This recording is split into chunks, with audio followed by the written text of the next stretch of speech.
So I wanted to talk about how expensive homesteading is. We haven't even started, and we're seeing a lot of money needing to be spent, and we've already spent a lot of money. And so you saw our video where we went to the auction. We purchased a couple of things, and but you haven't seen, or have I talked about the other auctions that we went during the same time frame. So I'll tell you a little bit about what the equipment that we got. So we took a trip to Cheyenne, and Mark went and picked up a couple of things at the Denver auction. And one of the things that we bought was a heated power washer. We find ourselves needing a power washer, period, all the time for our rugs, for our cars, for Mark has equipment that needs to get washed all the time, and we ended up getting a heated one. It's diesel powered. It's on a trailer. I'll watch the remainder of the video and I'll show you what I mean by that. The other thing that we picked up was a 4-foot cleanup bucket. So that's for I believe it's for the excavator. So it's like about 4 feet, and what it does is just kind of blades the road, and it makes it so it's not so bumpy, but it's more of a just keeps it clean, takes all the rocks out of it, and then that way you can grade it and have a better surface that just like works out a little bit better. And part of this auction, a lot of equipment was in Salt Lake, so that's great because it's close to where we live right now. We live about an hour and a half away. And so we went to Salt Lake, and we purchased a 6x6 Ranger. So now we have 3 Rangers. However, I'll tell you the price. The 6x6 Ranger was a steal. We got it for a pretty cheap price. And the thing that stinks about it is you don't know what the work is going to go into it to fix it, to make it run again. You don't know how many miles are on there because you can't get it started.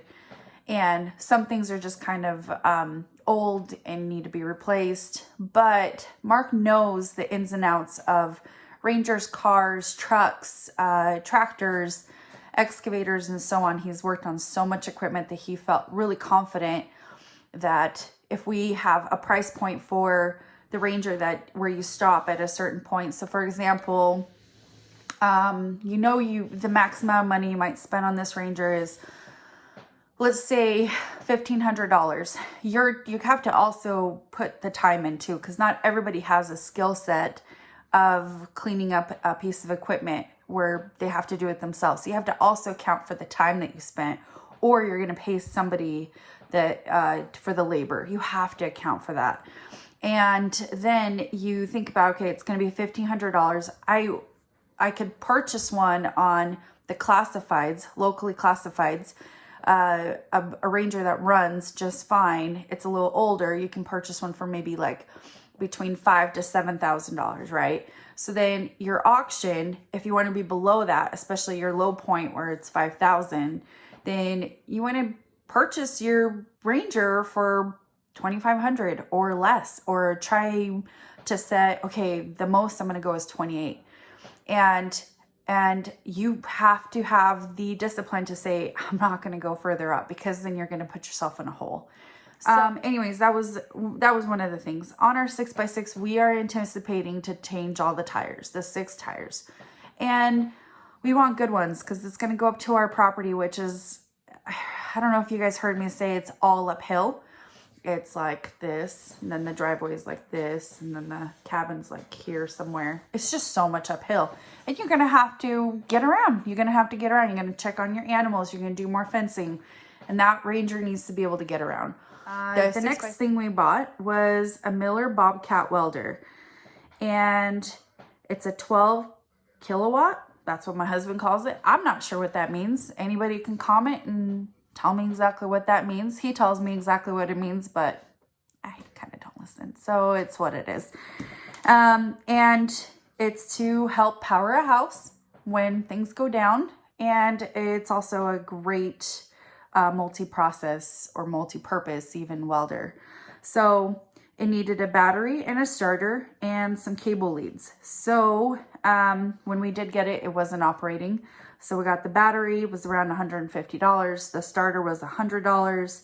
And then the cable leads we spent around $200 to $300. A couple of things that we got at this is the Denver auction that we got. This was a heated diesel, and you can see that you can tow it, power washer.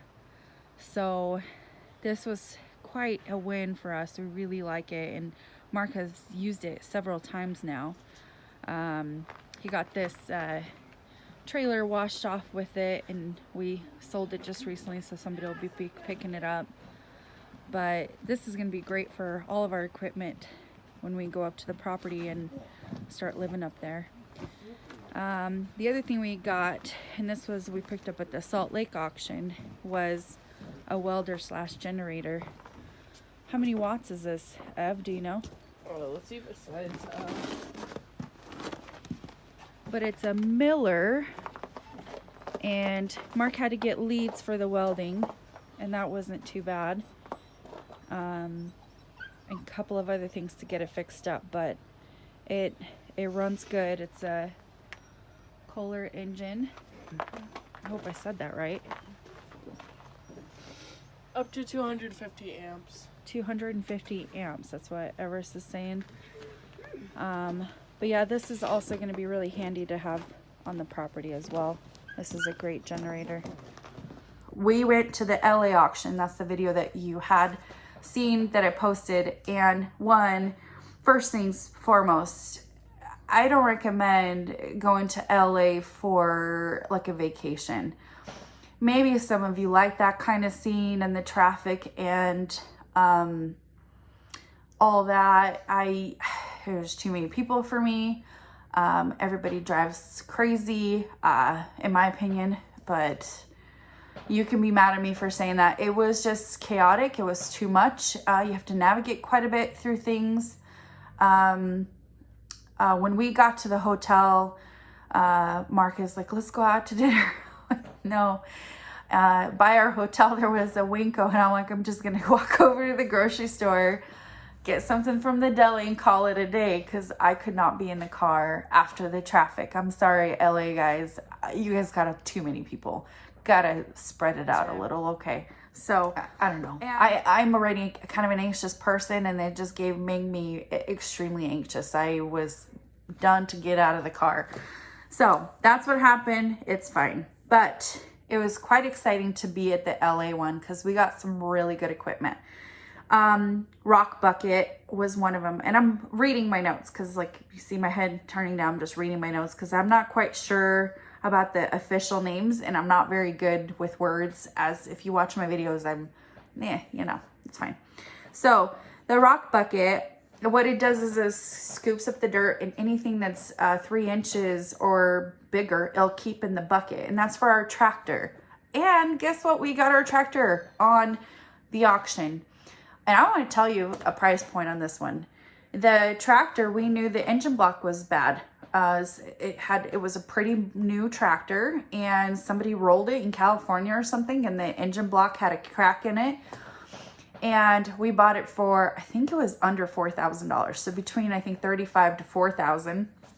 And to replace the engine, you have to kind of take the tractor and you open it up, and you have this engine kit that you can buy, and you fix the engine. And Mark bought that kit for $600, and now the tractor is worth so much, and we could like turn around and sell it and make money or whatever, but we chose to keep it because it's been good to us. And I don't feel like buying an expensive tractor. I think we had got a good one. We've had it for many years. It runs great. I'd love to see Mark get a cab for it or cover it or something, so he's not cold when he's plowing or doing work, especially in the winter time. Okay, so at the LA auction, we also got 2 Rangers. I think you saw the diesel one that I really like, and I'll have more updates on that because we got it running and it purrs. It's really, really great. We had to change out some shift cables. We needed to get a new starter for it, I believe, a battery, and it runs great. Right now it's running great. We just barely ordered new tires for it. That was kind of a thing that we wanted. And we got some rugged tires. We got the tires that we wanted it for because we're going to keep this Ranger. It's going to be ours. It's got a good roof on it and it's just awesome. So it works for us. And then we got a ripper tooth. As you can see it looked like the claw, right? So you go into the ground, you break apart a root or, and this is to put on the excavator, you have like a frost line that you need to get through the frost line. Mark has quite a bit of contracts coming up this year that he'll have to start early.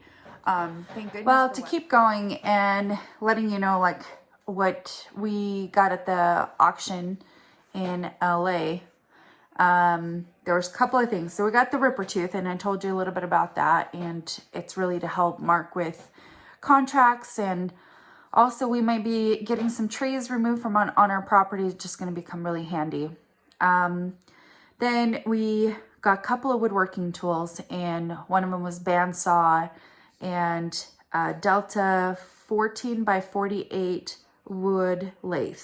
So I've been kind of lucky with that because those can run really expensive, and we probably got them for about half price. And if you were, even some of them were less than half price than if you were just to buy them new.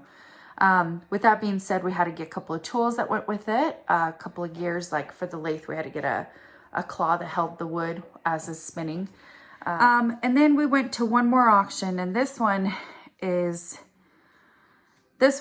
Mark said out of all the auctions that he's been to in his whole entire life, he's never left a piece of equipment there at the auction due to just anything. We were really excited about getting a telehandler. We needed that to start our barn. He has a couple of contracts that could be really helpful for him. We just thought for sure that maybe we can fix a couple of things on it. It was non-operating. And this was called the JCB 508C telehandler, 8,000 pound, 45 reach. So when he got to Nevada, and I ended up not going. This was a separate trip from our LA trip and our Cheyenne trip. And he just took my daughter and his mom for just company. And he ended up he called me, and of course, like I'm at work and I don't always answer my phone because I'm at work, I'm working. But when he calls, it's usually like, hey, we really need to talk.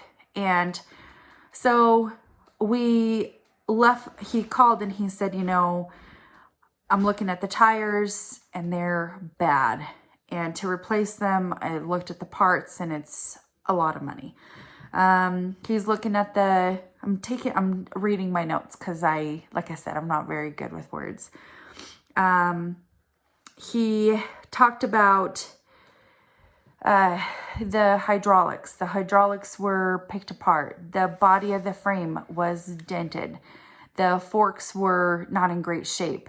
So he started adding up all the parts. We got this telehandler for, I think, $5,800. We're like, this is great. We're going to fix it up.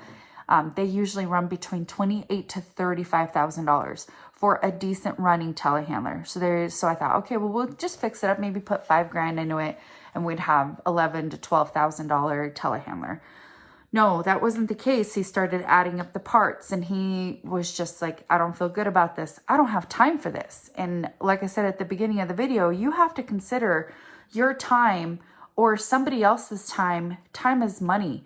Like, you can either be fixing equipment, building a structure, being productive, or is this something that you want to do? Do you want to fix equipment for the whole winter before summer comes? Maybe what if somebody needs you for a contract for a couple of days, which has happened. So anyways, just something to always think about your time. Your time is worth something all the time, no matter what.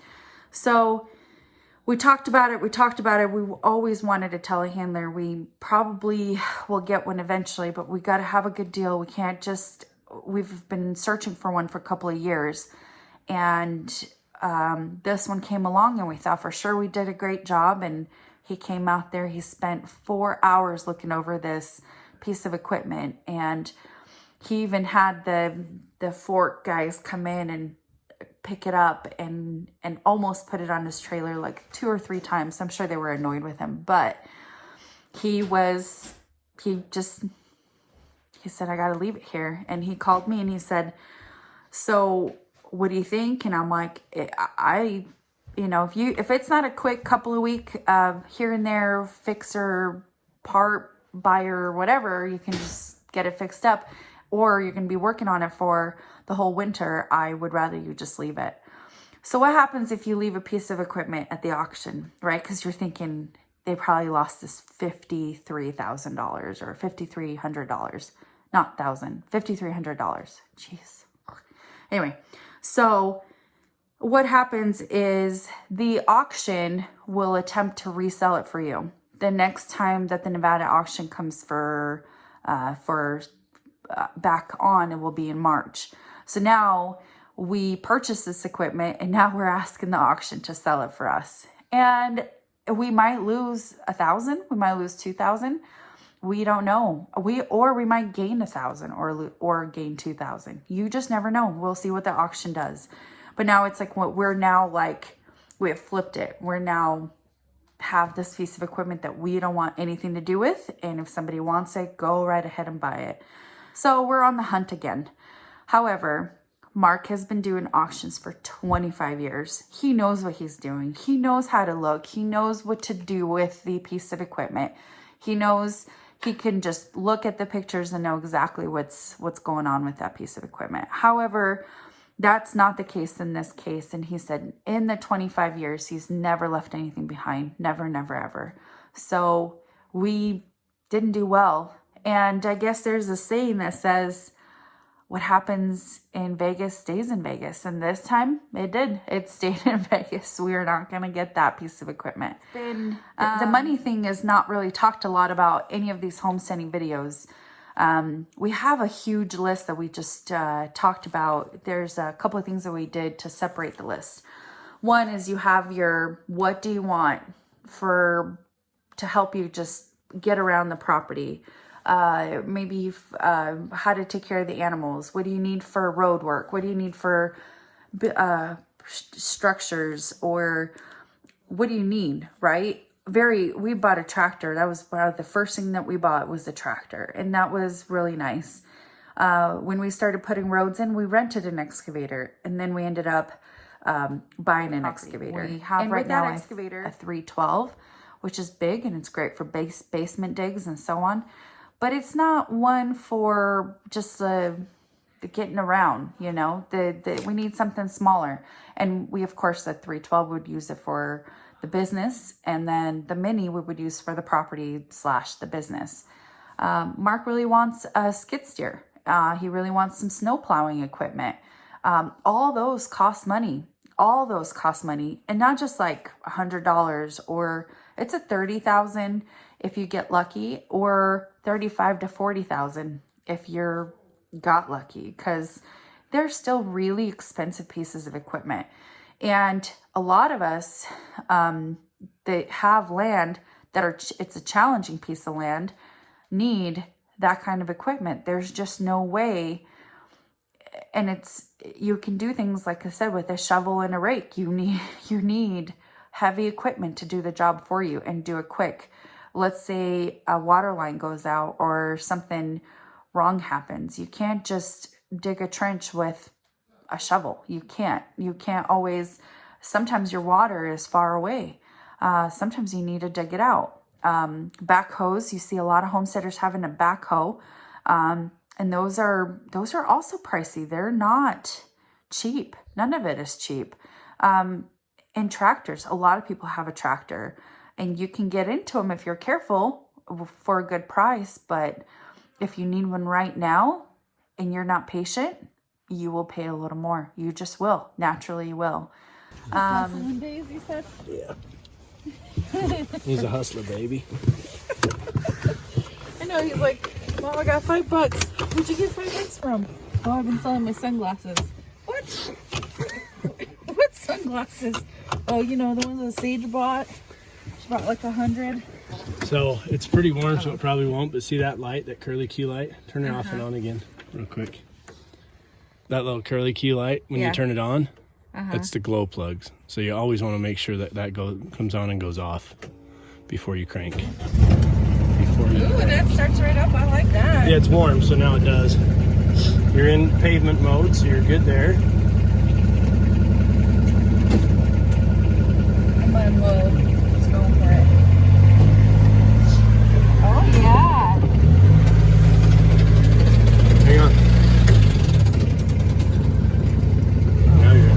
Is that like in between gears? You can, well, yeah, you were just pushed past the detent. So you have to kind of push it to the gear and make sure you're in the detent. It's your first time driving. Okay, can I go faster? Yeah, if you hold it to the floor and wait 10 minutes. Is that a thing on the diesels? Is that Yeah. something that it does? Yeah, the diesels just take a while to get there.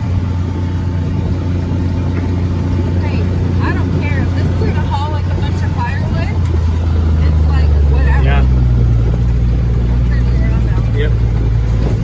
Turn around and stop and shift into high range and you'll see what I'm saying. Okay. Come to a full stop and then shift. Okay. So give it everything. Oh, it's so fast. Eventually gets there. Yeah, it does.